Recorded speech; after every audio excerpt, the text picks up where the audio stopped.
Welcome sa part 3 ng ating demo for Module 5. So, ang gagawin natin ngayon is yung pag-display ng data from database papunta sa web browser using PHP. So, dito sa pa-explorer natin sa VS Code, gagawa lang tayo ng panibagong file na read. So, dito sa read, syempre, another PHP tag. Tapos, kailangan natin yung connection ulit. Pero syempre, hindi para maiwasan natin yung pag-copy, redundancy ng pag-copy nitong code na to, pwede tayong gumamit na tinatawag na require. So, itong require, bali i-include niya lang yung file, specific file, doon sa another file. Yan. So, para ma-test, punta lang tayo dito. Refresh. Tapos, pag click mo tong read, meron din siyang connection successfully established since ginamit natin yung file na connection.php. Tapos, kung ano yung mga variables and objects na nandito sa connection.php is pwede din magamit ng itong read.php. So, since meron tayong connection, ang next natin is pag-create ng read statement. So, pwede tayong gumawa ng isang variable na tapos gagamitin natin yung object na connection para magamit natin yung method na prepare. Tapos sa loob ng prepare is yung select query natin. So select query, select asterisk from TBL Infotech. Since yun yung yung nasa sa database natin, yun ang table. So yun yung gagamitin natin. Tapos para mas ma-display natin yung pwede na gumamit ng where statement, lalagay tayo dito na variable na gender, tapos male. Tapos sa age, lagay lang natin 21. Tapos where statement dito, where gender, equal to question mark, and age is equal or less than question mark. Yan. So, ibig sabihin nito, itong select query natin, ang i-display daw galing sa table na TBL Infotech is yung may mga gender na male, tapos yung age is equal or less than 21. So, magtataka kayo kung bakit question mark lang. Kasi, gumamit tayo ng prepare statement, tapos ang isang advantage ng prepare statement is ihiwala yung SQL query doon sa mga user inputs o parameters para maiwasan yung tinatawag na SQL injection attack. So, dito, para ma-bind natin yung parameters na to, makita nyo dito sa list natin kanina, gagamit tayo ng bind param. So, dito sa bind param, gamitin lang natin tong read statement na variable na object para ma-access natin yung bind param. Yan, bind param. Tapos, dito, is nilagay natin yung gender, tapos, comma, tapos yung age.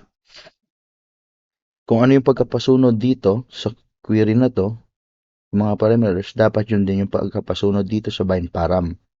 Tapos, tong empty space na to, hindi siya maging empty space talaga. So, ang pwede nyo ilagay is kung depende sa data type nitong dalawa. Kung ano pagkapasunod, yun din yung pagkapasunod ng data type. Sa pag-string is equal to S,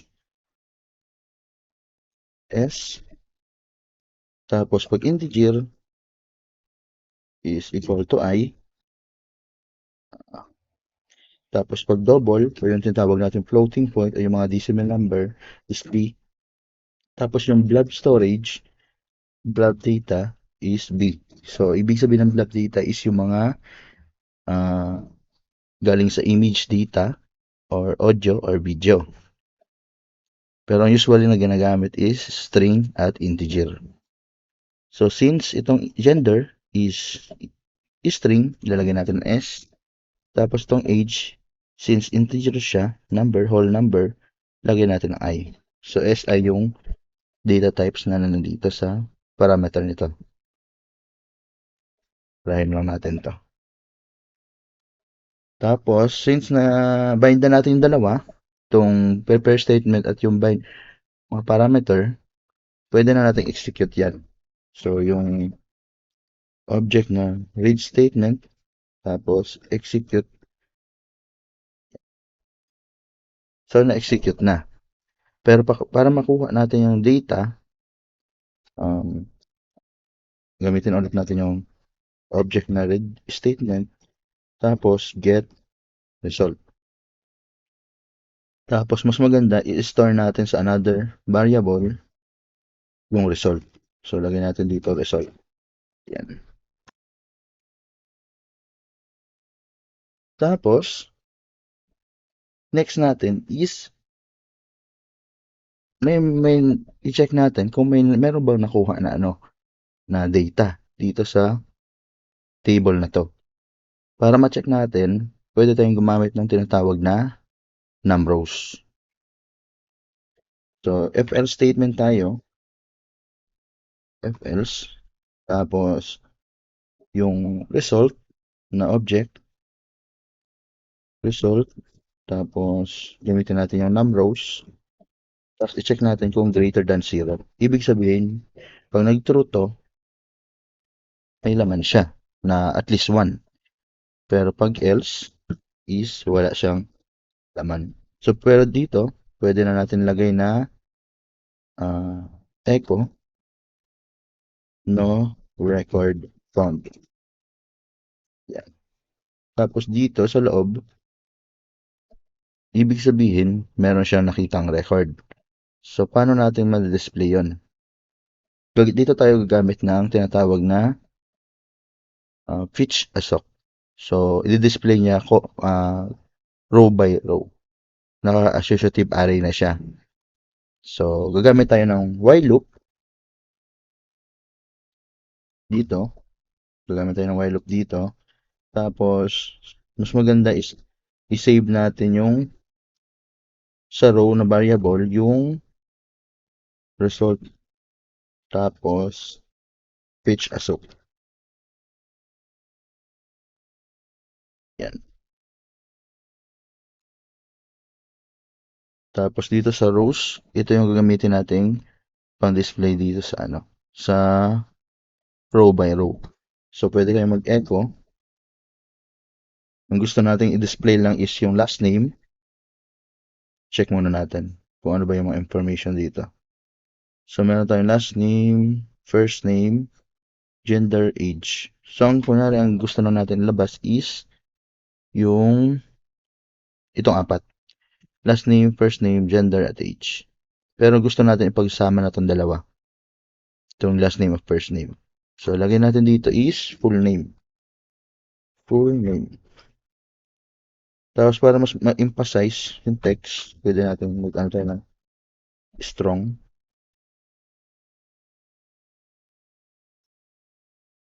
Tapos, dito, concatenate. Tapos, row. Tapos, yung name ng column. Pwede natin lagay muna is first name. Tapos, concatenate. Tapos, lagyan natin ng space lang. Space lang. Tapos, another row. Tapos yung last name. Next is, lagay natin yung gender. Gender. Pero, pero mas okay na lagyan ulit natin ng strong para ma-emphasize.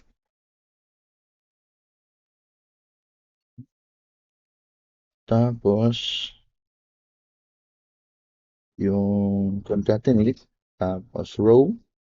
Tapos gender. So, concatenate ulit.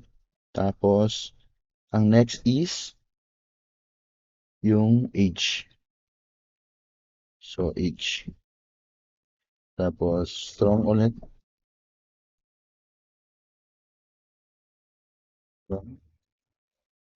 Tapos, concatenate yung row na age. Tapos, concatenate, lagyan natin ng break.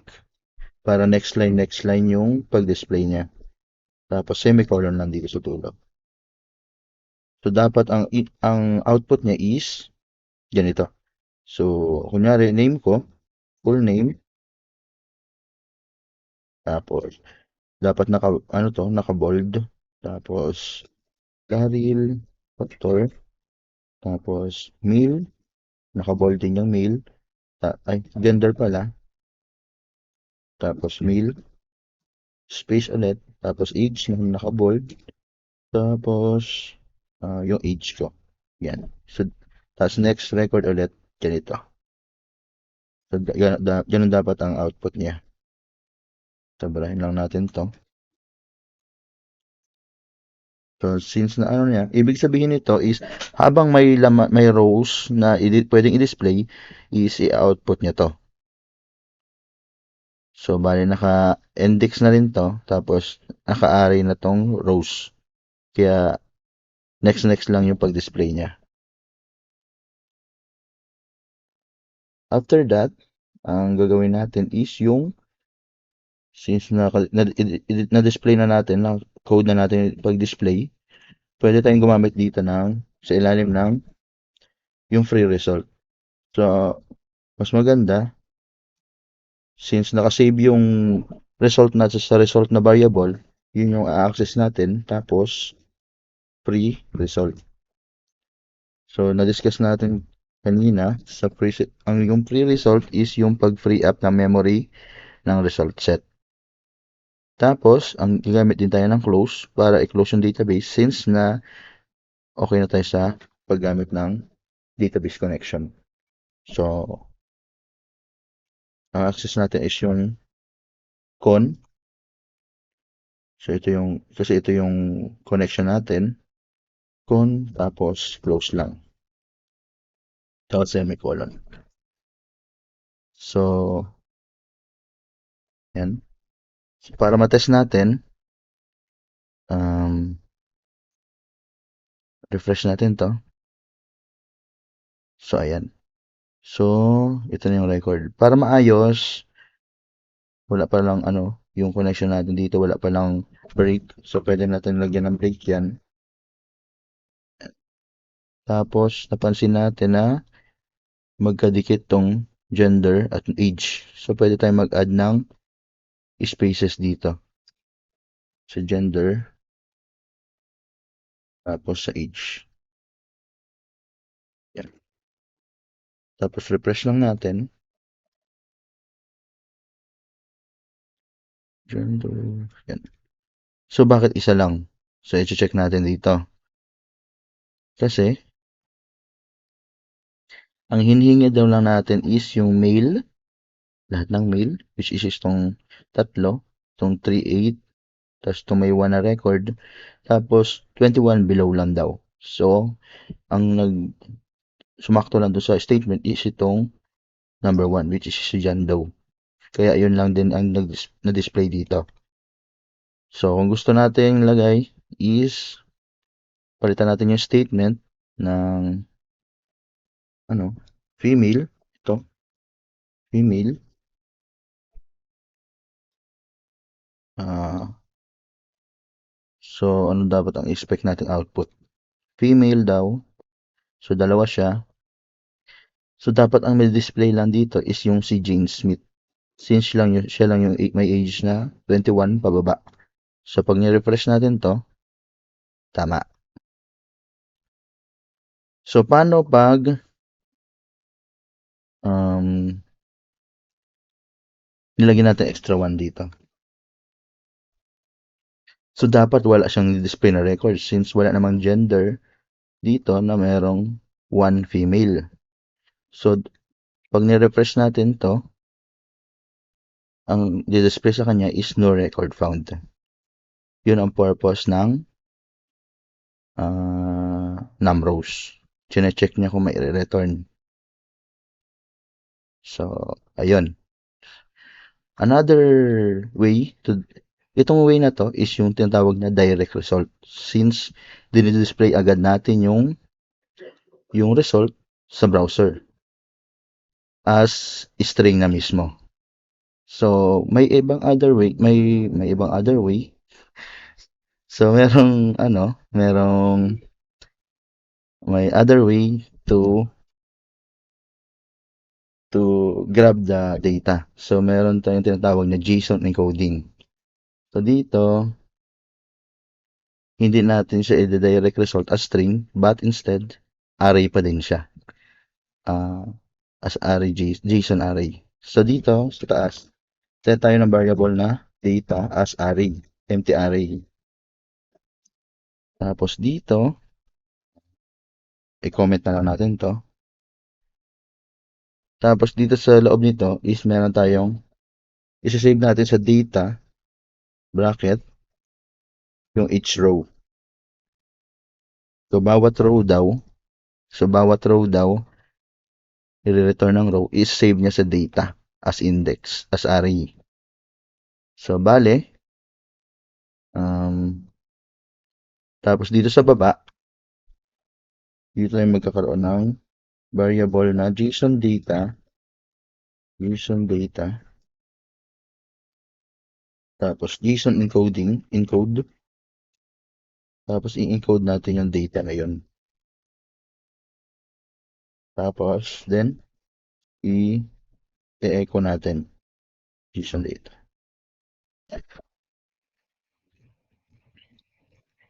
So, balik natin sa female. So, pag nirefresh natin to, ang return niya is naka-array siya, naka-JSON array. So, usually ginagamit to, ito yung gagamitin natin. Usually, ito yung gagamitin natin. Gamit tayo ng Ajax sa following videos natin. So pag naman, direct result, ito lang. Echo lang yung mga rows. Pero pag kailangan yung i-return yung result set, pwede nyo i-gawing encode as JSON, tapos ibalik nyo sa front end. Which is, i-discuss natin sa mga susunod na videos. So, ayan, na tayo.